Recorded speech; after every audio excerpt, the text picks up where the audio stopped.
नमस्कार मित्रांनो, आपलं कर्जत या यूट्यूब चॅनलमध्ये आपले सर्वांचे हार्दिक स्वागत। मित्रांनो, मागील काही भागामध्ये म्हणजे भाग 1 आणि 2 मध्ये आपण विपश्यना म्हणजे काय हा विषय समजून घेत आहोत। तिसऱ्या भागामध्ये आपल्या सर्वांचं पुन्हा एकदा स्वागत आणि जर आपण नवीन असाल तर या चॅनलला सबस्क्राइब करा, लाईक करा आणि जास्तीत जास्त शेअर करा। आपण आनापान साधनेला सुरुवात केल्यानंतर आपल्याला समजते की आपले मन हे किती चंचल आहे, आपले मन हे किती अस्थिर आहे। त्याचबरोबर मन हे कसं जंगली आहे आणि मन आपलं हे वानरासारखे म्हणजे माकडासारखं कशा उड्या मारत असतो हे आपल्याला साधनेला सुरुवात केल्यानंतर प्रत्यक्षात अनुभव यायला सुरुवात होते। कारण आपण आधी ऐकलेलं आहे आपलं मन चंचल असतं, अस्थिर असतं, जंगली असतं, परंतु त्याचा आपण अनुभव घेतलेला नसतो। तो प्रत्यक्षात अनुभव आपल्याला आनापान साधनेला सुरुवात केल्यानंतर ताबडतोब समजतो। हे आपण मागच्या भागात समजून घेतलेलंच आहे। आता आपण जंगली मन आपले काय नुकसान करू शकतोय हे आपण आता प्रत्यक्षात पाहूया। एक उदाहरण आपण घेऊया। एक जंगली ताकदवान हत्ती जर आपण बाजारपेठेत घुसला तर तो किती मोठ्या प्रमाणात दुकानांचे नुकसान करू शकतो। मनुष्य हानी होऊ शकते, दुकानांचे आर्थिक नुकसान मोठ्या प्रमाणात होऊ शकतो। तसेच आपल्या मनाचे आहे। आपले मन देखील आपले जर आपल्या ताब्यात नसेल, ते जंगली असेल तर आपले मोठे प्रमाणात नुकसान करू शकते किंवा आपलं नुकसान होतं। पण आपण जर पाहिलं, जर जंगली हत्तीला आपण जर पाळीव बनवलं तर तो आपल्या इशाऱ्याप्रमाणे चालू शकतो। आपल्या मनावर जर कंट्रोल आपण ठेवला तर आपलं मन आपल्या सूचनेप्रमाणे चालू शकतं। म्हणजे आपल्याला हत्तीपेक्षा मोठी ताकद आपल्याला मिळते आणि ती ताकद आपल्या स्वतःसाठी आपल्याला वापरता येते। हे आपण या उदाहरणावरून पाहू शकतो। आपल्याला माहिती आहे की आपल्या मनात व्याकुळता वाढली की मन अधीर होते। त्यामुळे साधना करताना त्या व्याकुळतेकडे आपण साक्षी भावाने तटस्थपणे पाहायला शिकवले जाते। त्यावेळी आपल्याला सत्य समजते। आता सत्य म्हणजे नेमके काय ते आपण समजून घेऊया। जो आपल्या अनुभवाद्वारे जाणून घेतो त्याला सत्य असे म्हणतात। आपण या संदर्भात आणखीन काही उदाहरणं पाहूया। समजा रोगी किंवा आजारी मी आहे, तर दुसऱ्याने औषध घेऊन काय फायदा? समजा तहान मला लागलेली आहे आणि दुसरा पाणी पितोय, मला त्याचा काय लाभ होणार आहे? मला काय त्याचा फायदा? भूक मला लागलेली आहे तर दुसऱ्याने जेवण करून काय उपयोग किंवा मला त्याचा काय लाभ होणार आहे?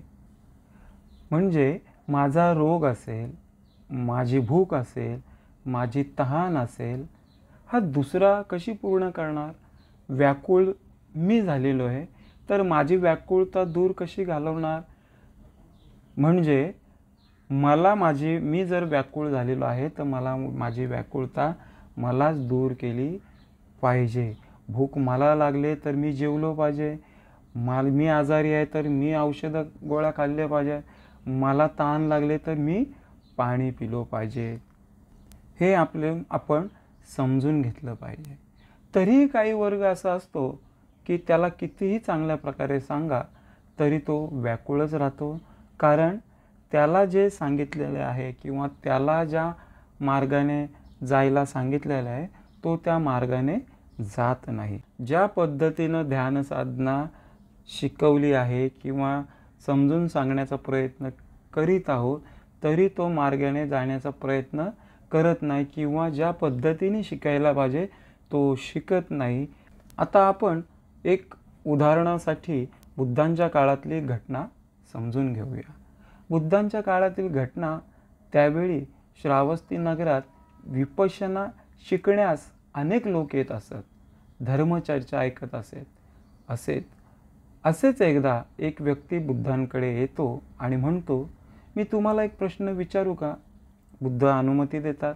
तो व्यक्ती म्हणतो, तुमच्याकडे अनेक लोक येतात, त्यातील काही लोक मुक्त झाले, काही लोकांमध्ये परिवर्तन झाले, पण काही वर्ग असा आहे की त्यांच्यामध्ये काहीच परिवर्तन झालेलं नाही, त्यांना काहीच सापडलेलं नाही.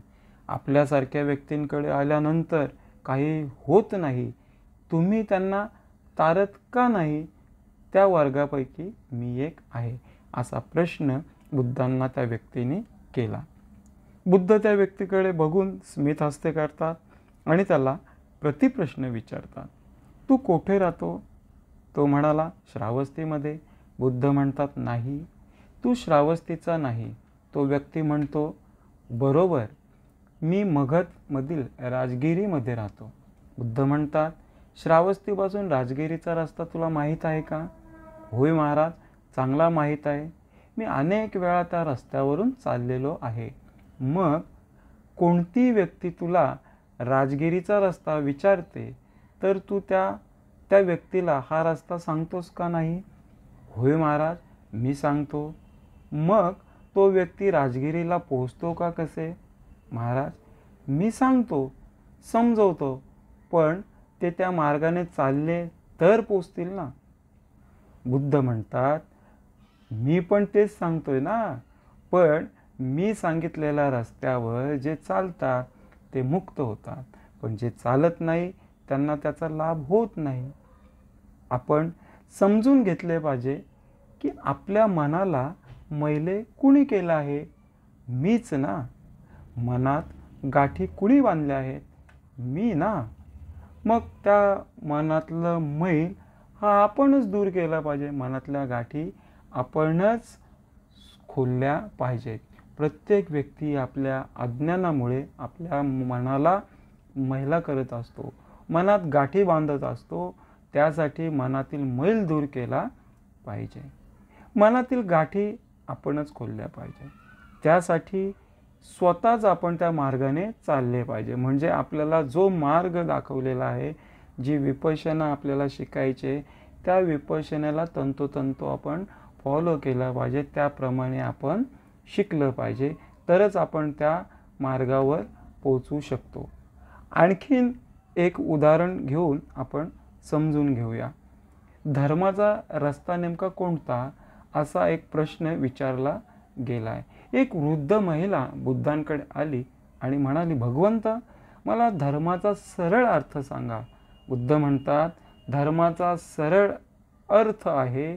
त्यांनी थोडक्यात सांगायला सुरुवात केली.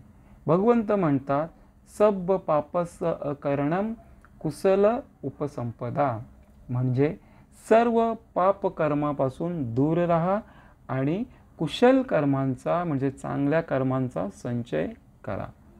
आता आपण पाहूया की पापकर्म म्हणजे नेमकं काय किंवा पापकर्म कोणते आहेत. आता पापकर्म हे दोन प्रकारे केले जातात. एक आपल्या शरीराने पापकर्म करतो आपण आणि एक आपल्या वाणीने करत असतो. वाणीने आपण अन्य प्राणी मात्रांची हानी करत असतो, त्याचप्रमाणे त्यांच्या शांतता आपण भंग करत असतो. त्यामुळे आपल्या शरीराने किंवा वाणीने अन्य प्राणी मात्रांची हानी होणार नाही, त्यांची शांतता भंग होणार नाही, याची काळजी आपण घेतली पाहिजे. या पापांपासून आपण दूर राहिले पाहिजे. आता आपण समजून घेऊया की शरीराने हानी कशी होते, शरीराने पाप कशा पद्धतीनं होतात, हे आपण समजून घेऊया. पहिलं आहे हत्या करणे, त्यानंतर दुसरं आहे चोरी करणे, तिसरं आहे नशापाणी करणे. म्हणजे आपण एखाद्याची हत्या करतो म्हणजे आपल्या शरीराने आपली हानी करतो. आपण चोरी करतो म्हणजे आपण आपल्या शरीराने आपली हानी करत असतो. नशापाणी करतो म्हणजे आपणच आपल्या शरीराची हानी करत असतो. आता आपण वाणीने हानी कशी होते, म्हणजे वाणीने आपल्या हातून पाप कसे होतात, हे आपण समजून घेतलं पाहिजे. असत्य बोलणं, असत्य बोलणे म्हणजे खोटं बोलणं, कटू बोलणे, चहाडी चुगडी करणे, हे पाप आपल्या वाणीच्या माध्यमातून होत असतात आणि त्यामुळे आपण आपली वाणी ही पापमुक्त केली पाहिजे. आता कोणतेही पापकृत्य करत असताना आपल्या लक्षात येईल की आपल्या शरीरामध्ये विकार जागत असतात आणि हे विकार जागल्यानंतर आपल्या हातून कृती घडत असते आणि ही कृती घडल्यानंतर आपल्या हातून पाप हे घडत असतात, इतरांची हानी होत असते. जो मनुष्य दुष्कर्म करेल त्याला निसर्ग लगेच दंड देतो. हा निसर्गाचा नियमच आहे. विपश्यना म्हणजे काय हा विषय समजून घेतलेला आहे. आता पुढच्या भागामध्ये म्हणजे भाग 4 मध्ये देखील आपण विपश्यना म्हणजे काय हा विषय समजून घेणार आहोत. तर पुन्हा एकदा सर्वांचे मंगल हो, मंगल हो, मंगल हो. धन्यवाद. आपलं कर्जत न्यूज चॅनलला लाईक, शेअर आणि सबस्क्राईब करायला विसरू नका.